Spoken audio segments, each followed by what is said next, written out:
Émotionnel ou rationnel, en accord ou à l'opposé.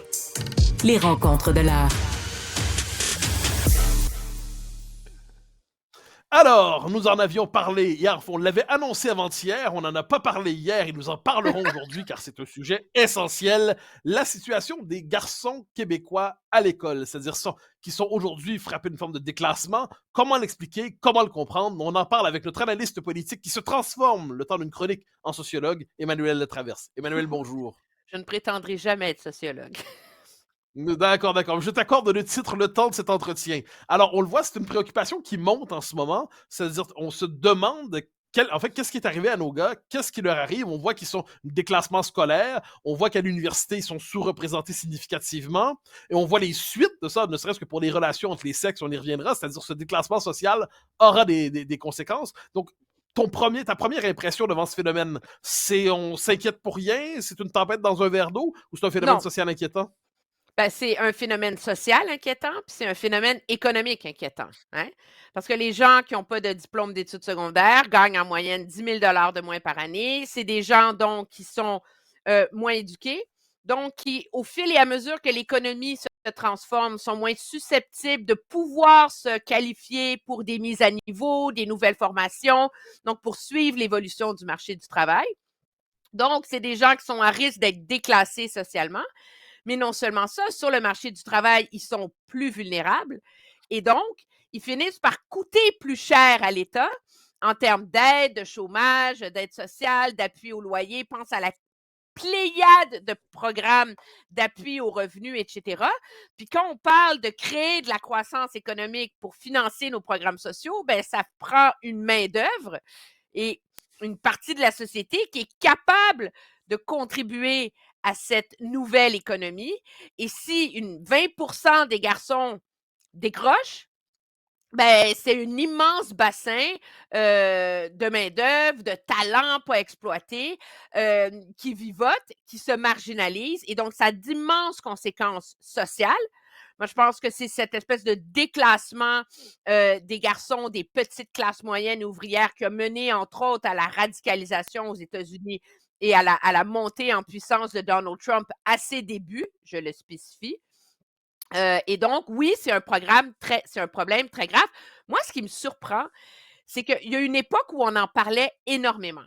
On a mis beaucoup de ressources, beaucoup d'efforts pour s'attaquer à ce phénomène-là. Ouais. Au Québec, on avait eu de super succès. Puis là, on se dit, c'est la pandémie. Tu sais, toujours la pandémie. C'est à cause de la pandémie que le décrochage des garçons a augmenté. Ben non. L'idée, c'est que le phénomène de la hausse du décrochage des garçons a commencé à remonter à partir de 2015. Alors, c'est un problème qui date d'avant la pandémie. C'est un problème qu'on a négligé.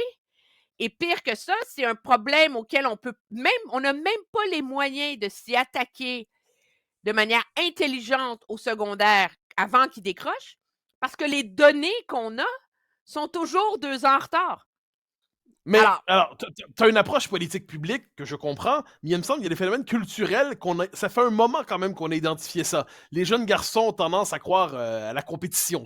Il y a le sens de l'exploit, être le meilleur, là, puis être meilleur surtout que son voisin. Bon. Mais aussi l'esprit d'équipe, l'appartenance, les clubs sportifs et tout ça. Il y a des facteurs de socialisation qui peuvent aider à la socialisation des jeunes garçons, à leur réussite. Absolument. Et j'ai l'impression qu'au Québec, pour différentes raisons, on en est venu à les négliger, c'est-à-dire l'esprit d'appartenance dans le groupe sportif moins valorisé qu'ailleurs, l'exploit, l'espèce de côté compétitif moins valorisé qu'ailleurs, et qui a un effet, autrement dit, à avoir oublié que les garçons sont pas seulement des jeunes filles comme les autres.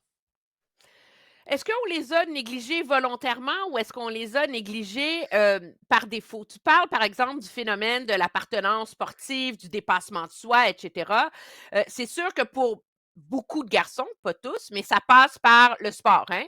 Parce que la collégialité d'un esprit d'équipe où tu es entre gars, puis tu as le droit d'être tough, puis il y a comme une amitié qui soude les équipes sur un terrain de jeu, et etc. La camaraderie.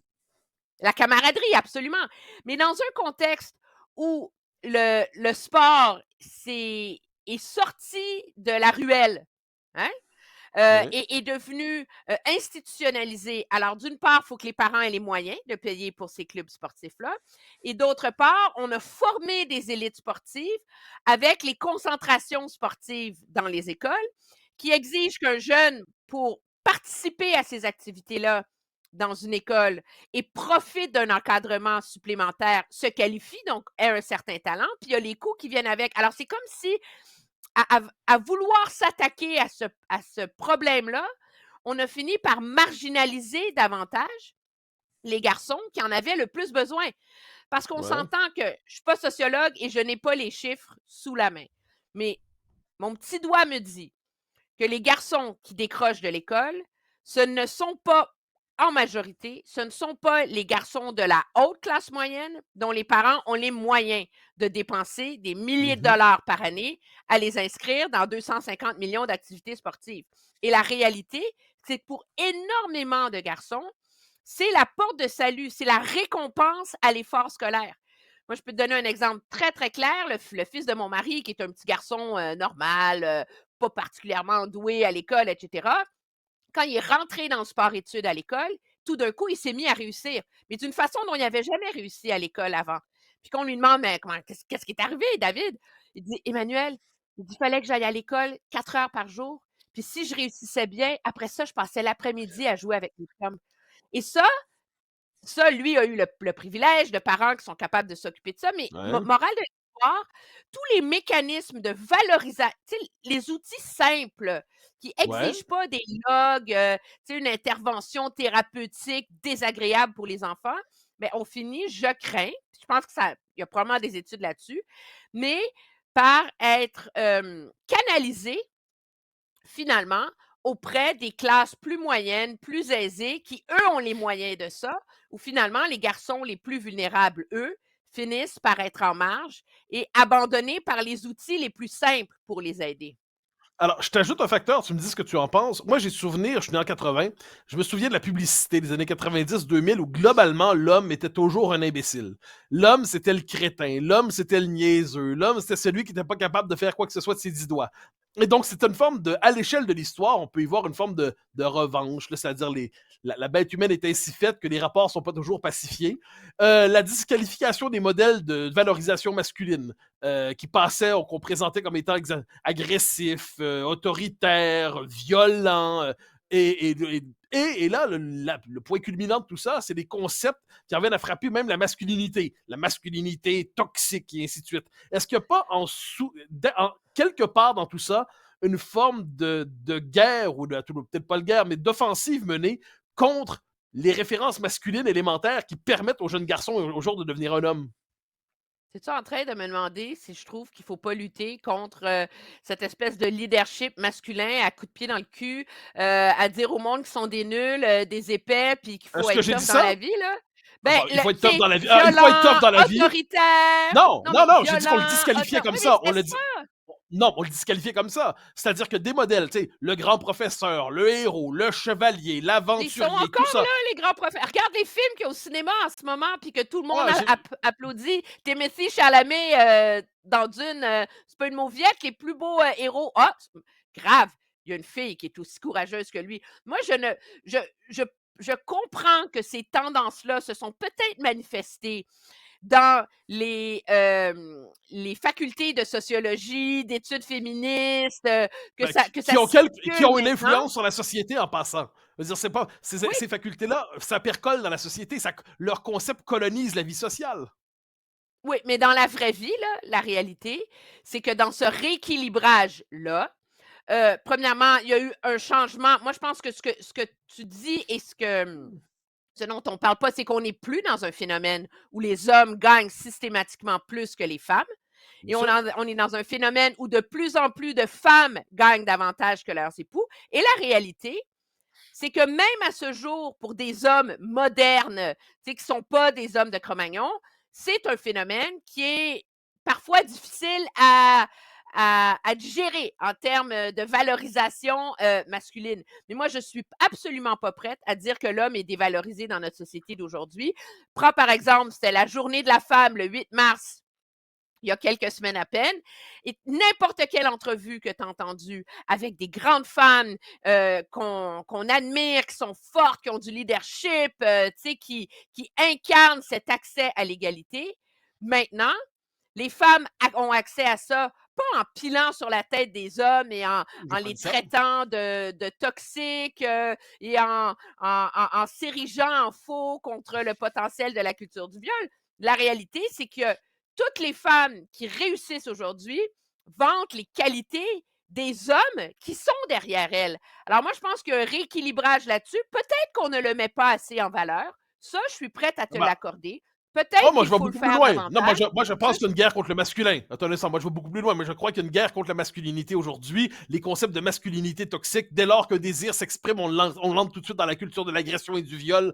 Non, moi, je suis beaucoup plus critique envers la guerre menée contre les garçons, mais je te pose une question supplémentaire mais avant qu'on attends une bascule minute, sur la parce politique. que Oui. moi, j'ai une question. OK. Toi, tu Oui. passes ta vie à lire des livres. On n'a qu'à voir la magnifique bibliothèque derrière toi qui grandit à vue d'œil et qui va atteindre le plafond d'ici la fin de la prochaine saison. Euh, moi, je lis pas autant que toi. J'ai un cadre plus politique. Est-ce qu'il y a une possibilité où cette espèce de cadre référentiel de la guerre contre l'homme soit un combat qui existe dans les sphères intellectuelles, de gauche, Ouais. les facultés, etc., mais qui, dans la vraie vie, Ben, pour le vrai monde, ben, non, moi, je te répondrais que je pense que ce qu'on enseigne à l'université finit par avoir des conséquences dans la vie des gens. Je veux dire, si on n'avait pas, il y a 20 ans, dans les universités, commencé à croire que l'homme et la femme étaient de pure construction sociale, et puis que le genre était fluide et tout ça, s'il n'y avait pas eu un travail intense de propagande pour mettre dans la tête des jeunes qui sont peut-être pas nécessairement, que leur corps biologique est optionnel, je suis persuadé qu'on n'aurait pas aujourd'hui autant de gens qui se questionnent sur sont-ils vraiment garçons ou filles. Ça, j'en suis certain. Mais à moi de te retourner la question, c'est le jeu des questions-questions. Moi, il y a une question qui me travaille, en fait. C'est est-ce que, pour les rapports entre les sexes, je ne le dis pas sur le mode genre aimons-nous les uns les autres, là, mais pour le rapport entre les sexes, le déclassement professionnel, social, culturel des hommes, qui est programmé par la tendance qu'on voit en ce moment, donc dont on parlait en début d'entretien, est-ce non, que mais ça c'est risque pas de pas compliquer les rapports entre les programmé, sexes, entre c'est les hommes et peut-être les une femmes? intention. Non, mais Non, pas moi, programmé, pas oui, programmé. non, Repérer. Non, je reformule. Le mot programmé n'était peut-être pas le bon. Que l'on peut remarquer, que l'on peut documenter, cette espèce de déclassement qui est visible. Est-ce que les conséquences de tout ça, ça ne risque pas de compliquer considérablement les rapports entre les sexes dans la société québécoise, mais plus largement dans les prochaines années, quand d'un côté, finalement, les classes sociales vont être marquées sexuellement, peut-être de manière inversée à ce que dans le monde d'hier, mais elles le seront néanmoins. ça, je suis absolument d'accord avec toi et c'est la raison pour laquelle il faut s'attaquer à ce problème-là de manière urgente. Si ce n'est que tu peux pas avoir passé 50 ans à plaider pour l'égalité des femmes, puis après ça, te désintéresser de l'égalité des hommes qui passent dans ce cas-là, pas par des phénomènes autoritaires que la femme au foyer, c'est une boniche, mais par le décrochage des garçons. C'est pas parce que l'accès à l'inégalité est une source différente que les modèles patriarcaux du 18e siècle et du siècle passé, etc., qu'ils ne sont pas importants. Et moi, je suis surprise et je suis désolée que cet élément majeur dans la faille de notre système d'éducation ici continue à être occulté par des batailles complètement parallèles sur l'organisation du travail, de ci, de ça. C'est comme si on avait perdu de vue qui sont les repositaires de ce droit fondamental à l'éducation. Et on est dans un contexte où on dit que finalement, il y a 20% des garçons pour qui, ben, c'est un droit, mais c'est pas un droit fondamental, essentiellement. Puis ce qu'il y a d'hallucinant, c'est que je sais que ça fait pas l'unanimité, mais tu sais, des fois, on passe beaucoup de temps à chercher midi à 14 heures là, pour trouver des solutions à des problèmes complexes. Une partie du décrochage des garçons, etc., ça, c'est démontré, on vient d'en parler, c'est l'accès à une culture parallèle dans laquelle ils sont plus à l'aise, dans laquelle ils réussissent à briller, dans laquelle ils réussissent à développer des liens, des besoins à l'extérieur de l'école. D'ailleurs, c'est pas seulement pour les garçons. Tous les enfants qui ont des difficultés d'apprentissage majeures, OK, dyslexie, TDAH, name it, Mhm. tous les médecins, la première chose qu'ils disent aux parents, c'est vous faites un agenda de ministre à votre enfant, il faut qu'il fasse du sport, il faut qu'il excelle dans d'autres choses. Quand tu excelles dans d'autres choses, c'est moins grave de ne pas être super bon à Non, mais attends. l'école, numéro 1. Mais numéro 2, donc, moi, ce qui me questionne, c'est qu'un autre élément une solution assez simple pour assurer de porter ces garçons-là jusqu'à la fin d'une scolarité, c'est l'école obligatoire jusqu'à 18 ans. Attends un instant, j'entends. Mais dans tout ça, il y a une question à laquelle on doit répondre, qui n'est pas un détail. Est-ce que, selon toi, il y a des traits de caractère spécifiques aux garçons et d'autres aux filles? Autrement dit, les sexes sont certes égaux, mais pas interchangeables. Et s'il y a des traits de caractère spécifiques aux garçons, comment en tenir compte? Ben, est-ce qu'il y a des traits de caractère? Là, tu Ben, dépasses mon expertise. Là, je sais que tu ah veux non! m'amener sur le Non, non, je te pose la terrain question! de te dire que les Je te traits de pose la caractère des question! filles viennent de la façon dont elles sont socialisées, etc. Non, Puis que non, là, tu me non, dis non, que non, je non, non, non, il y non. a des théories du genre, blablabla. Là, je te demande si J'y ça ai pas existe pour toi. réfléchi particulièrement. Je pense que ça Parce que tu, existe. Est-ce que c'est le parce que fruit tu de la dis qu'il faut socialisation? une part de la nature, peut-être. Est-ce que la nature compte là-dedans? Peut-être un peu. Ben, peut-être. De toute façon, est-ce que la nature compte ou compte pas? C'est là. Ouais, mais Alors que, Emmanuel, non, mais je non, t'explique que c'est mais c'est ça important. qui est important. Les politiques publiques auxquelles tu rêves vont être d'autant plus efficaces qu'elles seront ancrées sur une juste lecture des tempéraments statistiquement reconnaissables des deux sexes. Je suis pas certaine parce que les méthodes qui assurent de lutter contre le décrochage des garçons impliquent une approche plus ciblée vers ce qui est objectivement les élèves les plus faibles, qui va aussi servir, en bout de ligne, aux filles les plus faibles, parce qu'il y a des filles aussi qui décrochent. Donc, est-ce que c'est une question de socialisation? Moi, je pense que c'est une question de trouver les mécanismes pour s'assurer de les porter jusqu'au bout. Et quand on parle d'école jusqu'à 18 ans, ça n'a rien à voir avec le tempérament inhérent à la faculté masculine. Là. Je m'excuse, là. En Ontario, au Nouveau-Brunswick, dans 26 États américains, l'école est obligatoire à partir jusqu'à 18 ans et le phénomène a été confirmé, concrétisé, documenté. Le niveau de décrochage a baissé de moitié chez les garçons. Donc, c'est quand même pas négligeable comme effet. C'est sûr qu'il faut que tu trouves des façons, cependant, de les toffer de 16 à 18 ans, ces garçons-là. Est-ce que c'est, entre autres, un meilleur accès à la formation professionnelle, par exemple, qui est une des options sur lesquelles met énormément l'accent le ministre Drainville? Moi, je pense qu'il faut y penser, il faut y réfléchir, c'est important. Et c'est un angle mort qui risque cependant, ce phénomène du décrochage-là, de devenir le fondement d'une fracture sociale, d'une fracture économique qui va mener à une fracture politique qui, elle, est très grave pour la société en général. Je note, soit dit en passant, que comme les gens de gauche en général, tu viens dissoudre la question identitaire dans la question socio-économique et la question des rapports entre les sexes dans la question socio-économique, comme quoi tu es une femme de gauche. Je ne suis pas sociologue, je suis analyste politique. Mais tu es une femme de gauche et je suis pas une femme de gauche. Je suis une femme de rien. Cher ami, merci infiniment. On se retrouve lundi pour la poursuite de nos échanges. Bye bye. Au revoir. Chers amis, c'était un plaisir de vous parler. Nous nous retrouvons lundi et entre-temps, puisque nous sommes à quelques jours de Pâques, joyeuse Pâques dans quelques jours, bon chocolat pour les uns, bon autre chose pour les autres. Joyeuse Pâques, chers amis.